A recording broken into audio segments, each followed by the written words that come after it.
Yes, all students, a very very good evening. So seventh sem ಮಕ್ಕಳು ಯಾರ್ಯಾರೆಲ್ಲ ಕಾಯ್ತಿದ್ರಿ result ಅಂತ ಅವರೆಲ್ಲರ result announcement ಆಗಿದೆ. And so results announce ಆಗಿದೆ. But ಏನಂತ ಹೇಳಿದರೆ ಒಂದು ಸ್ವಲ್ಪ ಸ್ಲೋ ಇದೆ. ಇಲ್ಲಿ ನೀವು ನೋಡ್ತಾ ಇರ್ಬೋದಾಗಿರುತ್ತೆ, ರಿಸಲ್ಟ್ಸ್ ಬರ್ತಾ ಇಲ್ಲ.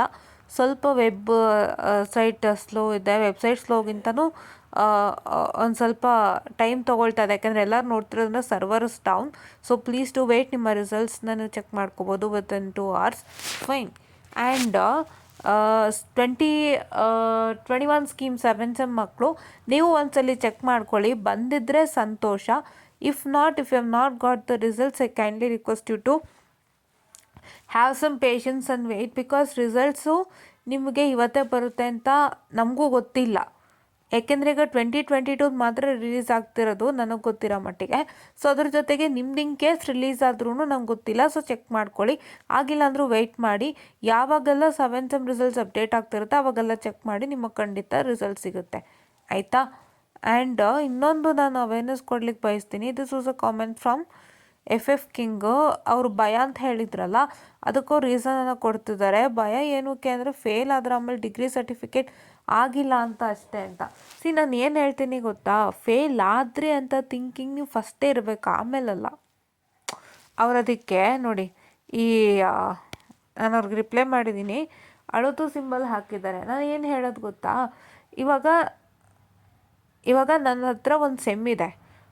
ಆ ಸೆಮ್ಮಲ್ಲಿ ನನಗೆ ಎಷ್ಟು ಟಫ್ ಸಬ್ಜೆಕ್ಟ್ಸ್ ಇದೆ, ಆ್ಯಂಡ್ ನಾನು ಟಫ್ ಸಬ್ಜೆಕ್ಟ್ಸ್ನ ಹೆಂಗಪ್ಪ ಎನ್ಕೌಂಟ್ರ್ ಮಾಡೋದು. ಇಫ್ ಇನ್ ಕೇಸ್ ಅದರಿಂದ ಏನಾದ್ರು ಫೇಲ್ಡ್ ಆಗೋದ್ರೆ ಏನು ಮಾಡೋದು ಅಂತ ಯೋಚನೆ ಮಾಡಿ ಫೇಲ್ ಆಗದಂತೆ ನೋಡ್ಕೊಳ್ಳೋದು. It is before the semester, ಕರೆಕ್ಟಾ? ಬಿಕಾಸ್ ನನ್ನ ಲೈಫಲ್ಲೂ ತುಂಬ ಪ್ರಾಬ್ಲಮ್ಗಳಾಗಿದೆ, ಐ ಅಂಡರ್ಸ್ಟ್ಯಾಂಡ್. ಸೊ ಅದೆಲ್ಲ ಅರ್ಥ ಮಾಡಿಕೊಂಡೆ ನಾನು ನಿಮ್ಗೆ ಇದನ್ನು ಹೇಳ್ತಾ ಇದ್ದೀನಿ, ಆಯಿತಾ. ಬಿಫೋರ್ ದ ಸೆಮಿಸ್ಟರ್ ಇದು ಥಿಂಕ್ ಮಾಡಬೇಕು, ಆಮೇಲೆ ಥಿಂಕ್ ಮಾಡೋದಲ್ಲ.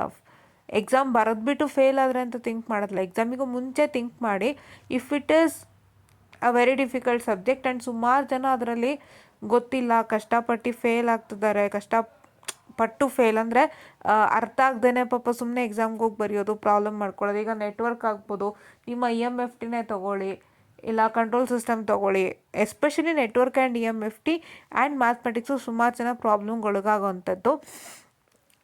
ಅಂಥ ಸಬ್ಜೆಕ್ಟ್ಗಳಲ್ಲಿ ಒಂಚೂರು ಪ್ರಾಬ್ಲಮ್ ಆಗ್ತಿರುತ್ತೆ. ಆವಾಗ ನೀವು ಫಸ್ಟೇ ಅದು ಪ್ರೀ ಪ್ಲ್ಯಾನ್ ಮಾಡ್ಕೊಂಡು ಮಾಡಬೇಕು ಹೊರತು ಬರೆದ ಮೇಲೆ ಯೋಚನೆ ಮಾಡೋದ್ರಲ್ಲಿ ಅರ್ಥ ಇಲ್ಲ. ಬರೆದ ಮೇಲೆ ನೀವು ಏನು ಬರೆದಿರ್ತೀರೋ ಅದಕ್ಕೆ ರಿಸಲ್ಟ್ ಸಿಗೋದು, ಬೇರೆ ಏನು ರಿಸಲ್ಟ್ ಸಿಗೋಲ್ಲ. You have to take that, whether it is positive or negative, have to take that. So ಅದಕ್ಕೆ ನಾನು ದಯವಿಟ್ಟು ಹೇಳ್ತೀನಿ, ಎಕ್ಸಾಮ್ ಬರೆದ್ಮೇಲೆ ಥಿಂಕಿಂಗ್ ಮಾಡಬೇಡಿ. That's a very wrong way. So ನಾನು ಸುಮಾರು ಇಂಜಿನಿಯರಿಂಗ್ನಲ್ಲಿ ಏನೇನು ನೋಡ್ಕೊಂಡು ಬಂದಿದ್ದೀನಿ, ಏನೇನು ಆಗಿತ್ತು ಆ್ಯಂಡ್ ಏನೇನು ನೋಡ್ಕೊಂಡು ಬಂದಿದ್ದೀನಿ, ಅದೆಲ್ಲನೂ ನಾನು ಅರ್ಥ ಮಾಡ್ಕೊಂಡಿದ್ದೀನಿ ಚೆನ್ನಾಗಿ. And I understand that there are few things which were even not up to the mark or something which is wrong. So ಅದನ್ನು ನಾನು ಇಲ್ಲಿ ಸರಿ ಮಾಡೋಕ್ಕಂತಲೇ ಬಂದಿರೋದು. ಅದನ್ನೆಲ್ಲ ತಿಳಿಸ್ತಾ ಹೋಗ್ತೀನಿ. ಆ್ಯಂಡ್ ಅದರಲ್ಲಿ ಇದು ಕೂಡ ಒಂದು, think it before, don't think it after. Whatever you are getting, ಏನು ಸಿಗ್ತಿದೆನಾ ಅದನ್ನು ಆರಾಮಾಗಿ ತೊಗೊಳ್ಳಿ, ಆಯಿತಾ. ಪಾಸಿಟಿವ್ ನೆಗೆಟಿವ್ ತೊಗೊಂಡು ಮೂವ್ ಮಾಡಬೇಕು. ಬಿಕಾಸ್ ಆಗೋಗಿದೆ, ಆಗೋದ್ಮೇಲೆ ಥಿಂಕ್ ಮಾಡೋದ್ರಲ್ಲಿ ಏನಿಲ್ಲ. ಆಫ್ಟರ್ ಯು ಏನಂತ ಹೇಳ್ತಾರೆ, ಟ್ರೈನ್ ಹೋದ್ಮೇಲೆ ನೀವು ಟಿಕೆಟು ತೊಗೊಳಕ್ಕಾಗಲ್ಲ. The same way this is the thing, ಆಯಿತಾ. So this is what is all for today ಅಂತ ಹೇಳ್ತಾ, ಸೊ ದಯವಿಟ್ಟು ಎಲ್ಲರೂ ಇದನ್ನ ಅರ್ಥ ಮಾಡ್ಕೊಳ್ಳಿ. 7 ಸೆಮ್ ಮಕ್ಕಳು ವೆಯ್ಟ್ ಮಾಡಿ, ಓಪನ್ ಆಗುತ್ತೆ ವೆಬ್ಸೈಟು. ನನಗಿಷ್ಟೊತ್ತು ಓಪನ್ ಆಗ್ತದೆ, ನಾನು ನಿಮಗೆ ವಿಡಿಯೋ ಮಾಡಲೇಬೇಕಾಯಿತು. ಬಿಕಾಸ್ ಇನ್ನೂ ಲೇಟ್ ಮಾಡಿದ್ರೆ 2-3 hours ಲೇಟ್ ಆಗುತ್ತೆ ಅಂತೇಳಿ. ಸೊ ವೆಯ್ಟ್ ಮಾಡಿ, ಎಲ್ಲದು ರಿಸಲ್ಟ್ಸ್ ಓಪನ್ ಆಗುತ್ತೆ ಅಂತ ಹೇಳ್ತಾ, all the best for you students. ಏನೇ ಪಾಸಿಟಿವ್ ಆಗಲಿ ಏನೇ ನೆಗೆಟಿವ್ ಆಗಲಿ, please to take it in a clear way. Positive ಆಯಿತು ಅಂತ ಖುಷಿ ಪಡೋದು ಓಕೆ, ಬಟ್ ನೆಗೆಟಿವ್ ಆಯಿತು ಅಂತ ಬೇಜಾರು ಮಾಡ್ಕೋಬೇಡಿ ಅಥವಾ ತುಂಬ ಸ್ಟ್ರೆಸ್ ತೊಗೋಬೇಡಿ, ಮೈಂಡ್ ಹಿಂಸೆ ಮಾಡ್ಕೋಬೇಡಿ.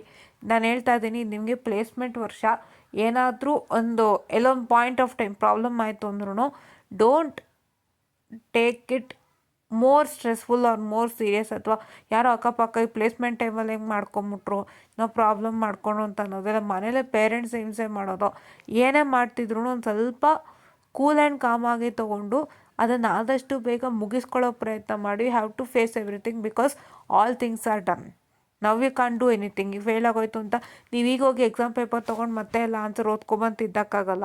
ಈಗ ಆಗೋದಾಗಿದೆ, ಹ್ಯಾವ್ ಟು ಟೇಕ್ ಇಟ್ ಅಷ್ಟೇ, ಓಕೆನಾ. So this is what is all for today ಅಂತ ಹೇಳ್ತಾ, ಥ್ಯಾಂಕ್ ಯು.